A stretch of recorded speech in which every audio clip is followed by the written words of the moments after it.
नमस्कार. काही महिन्यांपूर्वी किंवा काही वर्षांपूर्वी आपण महाराष्ट्रातले लोक यूपी बिहारच्या राजकारणाला नावं ठेवायचो. कुठेही बोलताना राजकीय नेते उदाहरण देताना महाराष्ट्र आहे, यूपी बिहार नाही. आपण म्हणायचो यूपी बिहारचं राजकारण हे गुंडगिरी, इतर गोष्टी, माफिया ह्या सगळ्यांमुळे चालतं. सध्या महापालिकेची निवडणूक तोंडावर आहे. काही बोलायच्या आधी मी 2 व्हिडिओ तुम्हाला दाखवतो. ते प्रातिनिधिक स्वरूपातले व्हिडिओ आहेत, ती आधी बघा. आणि ही दृश्य आपण नाशिकमधली बघतोय. इथे एबी फॉर्मची पळवापळवी सुरू आहे. नाशिकमध्ये एबी फॉर्म वरून राडा पाहायला मिळतोय. एबी फॉर्म चोरण्याचा प्रयत्न होतोय, पळवण्याचा प्रयत्न होतोय. एबी फॉर्मच्या वाहनाचा पाठलाग केला जातोय.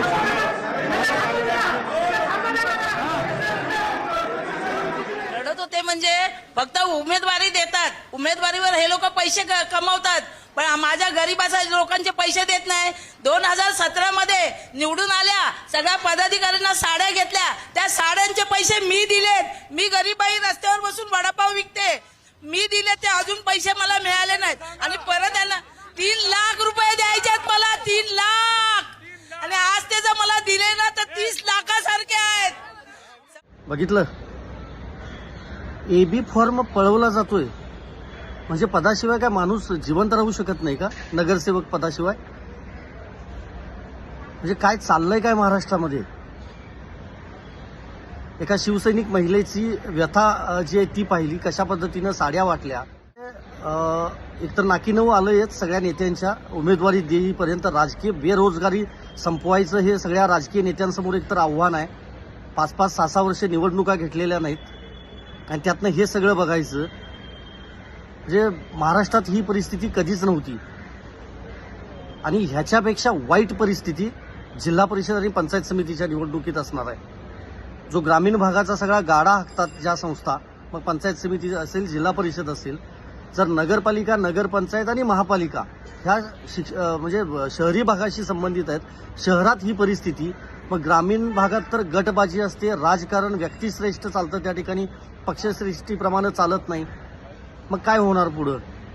संभाजीनगरमध्ये अक्षरशः एका मंत्र्याच्या कार्यालयात राडा घातलाय, राडा, कार्यकर्त्यांनी उमेदवारी न मिळाल्यामुळं. मुंबईमध्ये तर एका राजकीय पक्षाच्या महिला अध्यक्षानं 1 तासात पक्ष बदलला. ज्या महिलेकडे सगळी एबी फॉर्मची जबाबदारी होती, उमेदवारांची जबाबदारी होती, तिनं थेट पक्षच बदलला. नाशिकमध्ये तर हे एबी फॉर्म पळवायचंच, म्हणजे त्याचा पाठलाग केला जातो आणि एबी फॉर्म मिळवला जातो. पुण्यातली परिस्थिती पाहिली. म्हणजे काय चाललंय? एकतर ही राजकारणाची सगळी खिचडी झालेली आहे. कुणी कुणासोबतही जातं. ठीक आहे, स्थानिक स्वराज्य संस्थांच्या निवडणुका स्थानिक पातळीवर लढल्या जातात, स्थानिक मुद्दे त्या ठिकाणी चर्चेला असतात, पण निष्ठा कुठं आहे? निष्ठा गेली तेल लावत. कुणाला काही देणं घेणं नाही. पद महत्वाचं आहे, कारण राजकीय बेरोजगारी आहे एकतर. त्यामुळंच सत्ताधारी असतील, विरोधक असतील, कुणाकडनंही तिकीट मिळवायचं. कुठल्याही परिस्थितीत नगरसेवक, जिल्हा परिषद सदस्य, पंचायत समिती सदस्य, नगराध्यक्ष, महापौर व्हायचं आणि जे काय पुढं कारभार करायचा तो करायचा आहे प्रत्येकाला.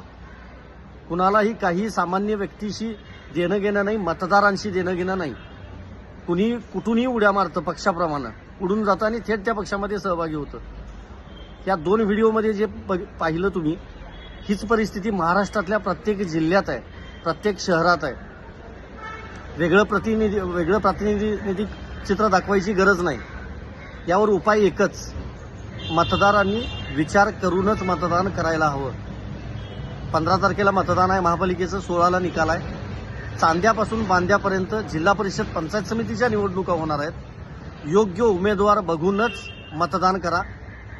भूलथापांना बळी पडू नका, दबावाला बळी पडू नका.